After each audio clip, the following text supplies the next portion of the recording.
नहीं, आपने अच्छा सवाल पूछा है, लेकिन कुछ बिंदुओं को मैं आपके श्रोताओं के लिए बताऊंगा और वो पूछना चाहूँगा। मेरे जो मित्र हैं संजय जी, उनसे भी जानकारी चाहूँगा कि संजय जी, क्या आप माइनॉरिटी के खिलाफ हैं? क्या कांग्रेस क्या अल्पसंख्यकों के खिलाफ है क्या? इसका जवाब वो दें। अगर वो अल्पसंख्यकों के खिलाफ है तो फिर विरोध करिए, अगर वो अल्पसंख्यकों के साथ में है जो कहाँ हिंदुस्तान में जो अल्पसंख्यक हैं? नहीं, माइनॉरिटी, सिर्फ Only माइनॉरिटी तो minorities। माइनॉरिटी है। कभी दुनिया आप ये में नहीं बोल सकते कि माइनॉरिटी यहाँ की माइनॉरिटी, क्योंकि अगर तो हर डेफिनेशन जगह करना की माइनॉरिटी अलग है ना। मैं मेरा सवाल पूरा पूछ लेता हूँ और कांग्रेस के प्रवक्ता उसका जवाब देंगे। एनडीटीवी के प्रवक्ता क्यों दें? एनडीटीवी के प्रवक्ता तो दोनों को सवाल पूछेंगे, तो वो बता दें कि वो माइनॉरिटी के साथ में है कि नहीं है। अब माइनॉरिटी ऐसा है कि रिलीजियस माइनॉरिटी हिंदुस्तान में क्रिश्चियन भी है, पारसी भी है, जू भी है और मुसलमान भाई भी है। अगर वो माइनॉरिटी, अगर आप पाकिस्तान में जाओगे तो वहाँ पे फिर क्रिश्चियन होगा, जू होगा, बुद्धिस्ट होगा, या फिर वहाँ पे हिंदू होगा। माइनॉरिटी तो माइनॉरिटी है। अब ये तो नहीं बोल सकते कि यहाँ पे माइनॉरिटी को हम प्रिविलेज देंगे और वहाँ के माइनॉरिटी को जो है दुत्कारेंगे, ये गलत बात होगी। तो वो बताए कि माइनॉरिटी के साथ में है कि नहीं है, ये कांग्रेस का क्या स्टैंड है। तो संजय एक जी, बात, संजय जी को दूसरा, जवाब तीन सुने? सवाल है, तीन हाँ, सवाल छोटे तीनों छोटे, सवाल क्योंकि पूछ बड़े लीजिए। बुद्धिमान है वो सब साथ में दे सकते हैं। उन्होंने तो कई साल तक टेलीविजन में बात हुई, मैं तो उनको देखते देखते बड़ा हुआ हूँ, बचपन से उनको देख रहा हूँ। दूसरा, वो सेक्युलर के साथ में कि नॉन सेक्युलर के साथ में? देखिए, पाकिस्तान, अफगानिस्तान और बांग्लादेश, ये तीन नॉन सेक्युलर कंट्रीज है जिसके पैरामल में लिखा हुआ है कि वो इस्लामिक रिपब्लिक्स है, they are not secular countries.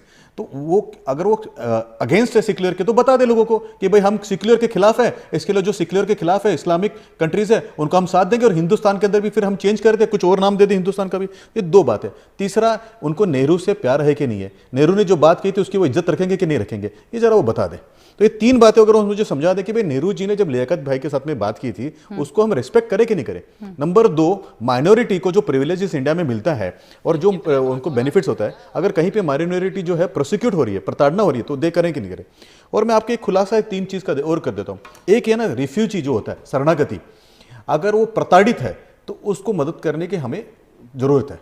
अगर वो इन्फिल्ट्रेटर है, नहीं, वही तो वो कह रहे थे कि बता रहा जो हूं मैं। शरणार्थी हैं, जो उनका मदद पूरा सुन करना लीजिए चाहिए। नकबा जी, सुन लीजिए। आपने तो कई सालों से चर्चाएं सुनी और कर की है, लेकिन जो इन्फिल्ट्रेटर होता है, वो घुसपैठिया होता है, वो प्रताड़ित नहीं होता है, वो बदमाशी से अंदर आता है। तो ये हमारा दायित्व होता है कि हम इन्फिल्ट्रेटर और रिफ्यूजीज में, शरणागति करने वाला और घुसपैठियों में फर्क करें। घुसपैठियों को आइडेंटिफाई करके बाहर निकालना भी देश का काम है, और जो शरणागति आएगी तो शरणागति को देखना पड़ेगा कि वो शरणागति क्यों है।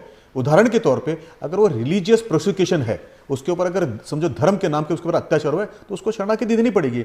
लेकिन अगर कोई इसलिए पलायन करके आ रहा है क्योंकि वहां पे इकोनॉमिकल कंडीशंस खराब है उसके, तो उसको नहीं ले सकते। या फिर वो थर्ड वर्ल्ड कंट्री से आ रहा है, यानी ब्रह्मा देश से जो रोहिंग्या बांग्लादेश में गए थे, फर्स्ट यूएन का रेजोल्यूशन में देखा तो तुरंत उन्होंने बांग्लादेश में जो गए थे, बांग्लादेश उनको लेता रहे, हमारे पास भेजते, उनकी वो हिमायत करते।